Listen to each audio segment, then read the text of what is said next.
Yan, bumili kami ni Michelle ng yung picture ng laman ng manok.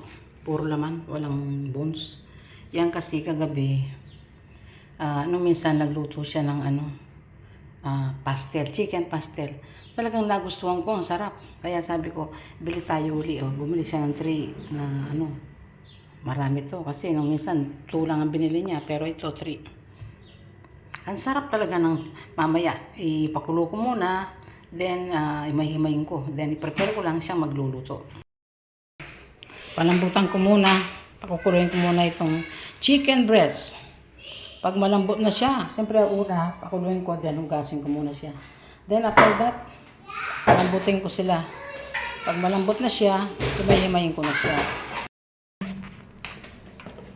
Yan, kulong-kulo. Pakuluan natin. Yan, may paminta, may laurel, asin, and then pagka lumambot na to, patutuyuin ko, strainer ko, then himay-himayin ko siya.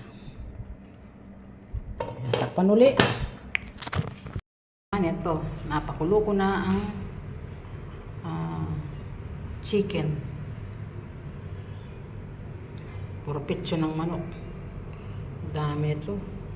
Puro pitso puro, dapat dito sa pastel. Puro laman talaga. Yan. Pinakulo ko ng laurel, asin, at saka medyo dinamihan ko ng paminta. Yan. Malambot na. Then start ko nang himay-himayin yan. Gagawa ako ng chicken pastel. Ayan na. Nagutom tuloy ako sa amoy. Ang bango. Masarap ito. Kain na tayo. Prepare na. Yan. Ang aking chicken pastel. Madali lang yan.